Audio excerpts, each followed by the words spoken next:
Kalimantan Timur menggelar unjuk rasa besar-besaran memprotes kebijakan Gubernur Rudi Masud yang dinilai tidak menunjukkan efisiensi. Kita akan bahas bersama pakar kebijakan publik dari Universitas Trisakti, Trubus Rahadiansyah. Selamat malam, Pak Trubus. Ya, selamat malam, Mas. Ini lagi-lagi ya, gubernur, pejabat daerah memamerkan kekayaan dengan anggaran negara. Ini kan dari APBD. Menurut Anda kebijakan-kebijakan gubernur seperti ini, apa yang bisa mencegahnya sebenarnya? Karena pemerintah pusat sendiri kan sudah bilang efisiensi, tapi kok seperti tidak diindahkan?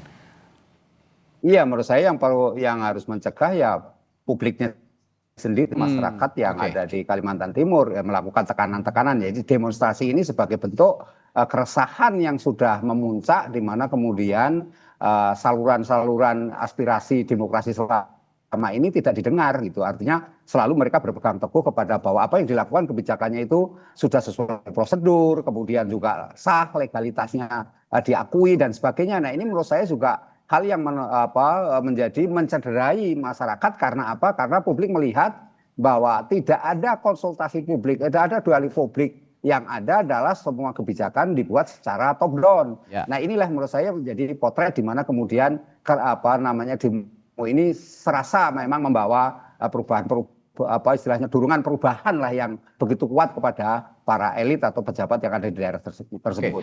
Pak Trubus, masih segar dalam ingatan kita unjuk rasa besar-besaran yang dilakukan di Pati saat mantan Bupati Pati ya, Sudewo itu pada saat itu juga dinilai sama. Ini punya sifat yang tangan besi begitu, tidak bisa diberikan masukan oleh publik sehingga ada tindakan aksi unjuk rasa yang juga besar-besaran. Menurut Anda adakah kesamaan dengan gerakan di Pati Jawa Tengah yang terjadi di Kalimantan Timur ini? Kalau dilihat akar persoalannya mirip sama, Mas. Meskipun kalau di Pati kan akarnya pada kenaikan ini pajak kan, pajak daerah. Nah, tapi kalau di Kalimantan Timur ini lebih kepada persoalan infrastruktur ya sebenarnya, yang awalnya itu di mana karena gubernur kemudian istilahnya pengadaan mobil mewah, kemudian istrinya juga istilahnya berbau gimmick lah atau flexing.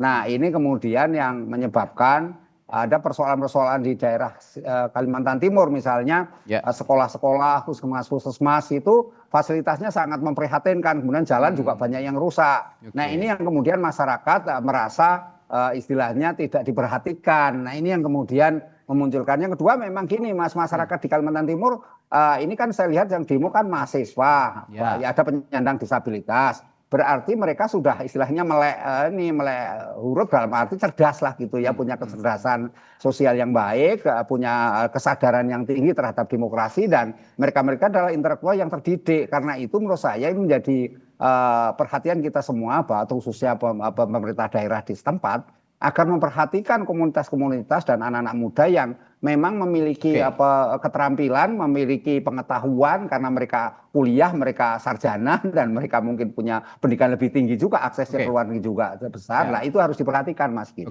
Anda mengatakan Gubernur Kaltim tadi bermewah-mewahan dengan APBD, sementara banyak infrastruktur yang belum baik begitu ya, masih jelek bahkan.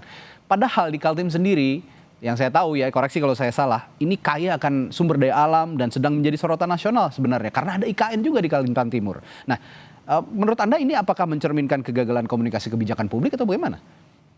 Iya, bisa saja. Memang itu kategorinya sebenarnya ada komunikasi kebijakan publik yang tidak tepat sasaran lah, katakanlah seperti itu, sehingga terkesan bahwa ada persoalan satu sisi pembangunan IKN yang berjalan lancar gitu kan, katakanlah. Tetapi di sisi lain masyarakatnya merasa tertinggalan atau merasa termarginalisasi dengan pembangunan itu. Dan inilah kemudian yang muncul adalah mereka-mereka yang punya akses, istilahnya melakukan KKN, kemudian nepotisme lah secara keluarga karena kebetulan kakak beradik dalam posisi puncak seperti itu kan pengambilan kebijakannya seolah jadi bagaimana partisipasi publiknya, bagaimana kemudian cara-cara menyelesaikan persoalan itu kecenderungannya memang dipaksakan gitu, Mas. Itu yang kemudian memang kebijakannya terasa masyarakat tidak diajak.